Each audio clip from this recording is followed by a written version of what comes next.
ஒரு புதிய நாள். ஜன்னல் வழியாக கோடை கால சூரிய ஒளி மெதுவாக சமையலறைக்குள் நுழைகிறது. காற்றில் பழுத்த மாம்பழத்தின் இனிய மணம் கலந்திருக்கிறது. இன்று நாம் செய்யப்போவது என் அம்மா கோடைக்காலத்தில் அடிக்கடி செய்து கொடுத்த பழுத்த மாம்பழ ரசம். ஒரு நன்றாக பழுத்த மாம்பழத்தை எடுத்து அதன் தோலை நன்றாக நீக்குங்கள். பிறகு மாம்பழத்தின் சதையை மெதுவாக பிழிந்து சாறை தனியாக எடுத்து வைத்துக் கொள்ளுங்கள்.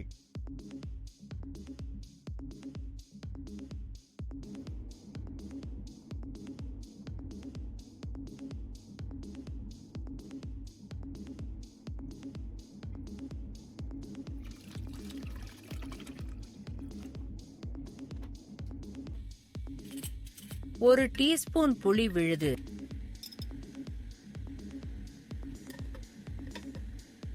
சிறிதளவு தக்காளி வற்றல் ஃபிளேக்ஸ்,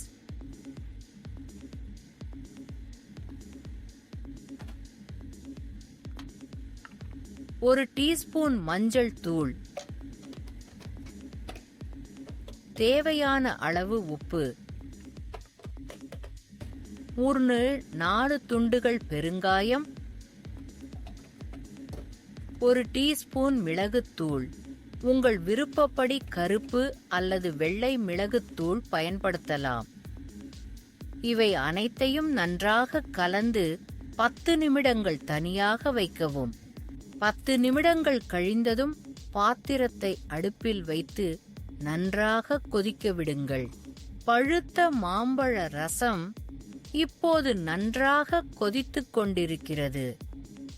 இப்போது உங்கள் தேவையான அளவிற்கு தண்ணீர் சேர்த்து மீண்டும் நன்றாக கொதிக்க விடுங்கள்.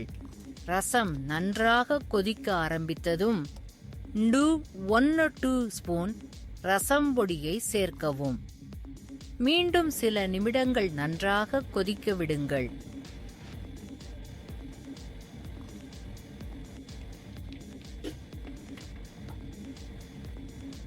பிறகு உப்பு சரியாக உள்ளதா என்று பார்த்து தாளித்து ரசத்தில் சேர்க்குங்கள்.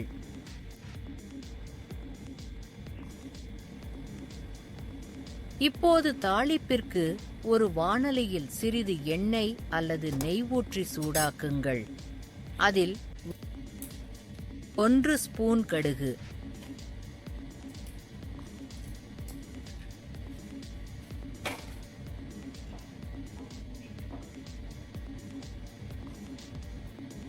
2 கிள்ளிய 2 காய்ந்த சிவப்பு மிளகாய், 1 ஸ்பூன் பெருங்காயத்தூள் மற்றும் 1 ஸ்பூன் சீரகம் சேர்க்கவும்.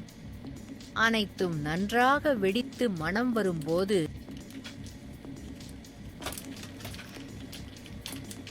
இந்த தாளிப்பை ரசத்தில் ஊற்றி கலக்குங்கள்.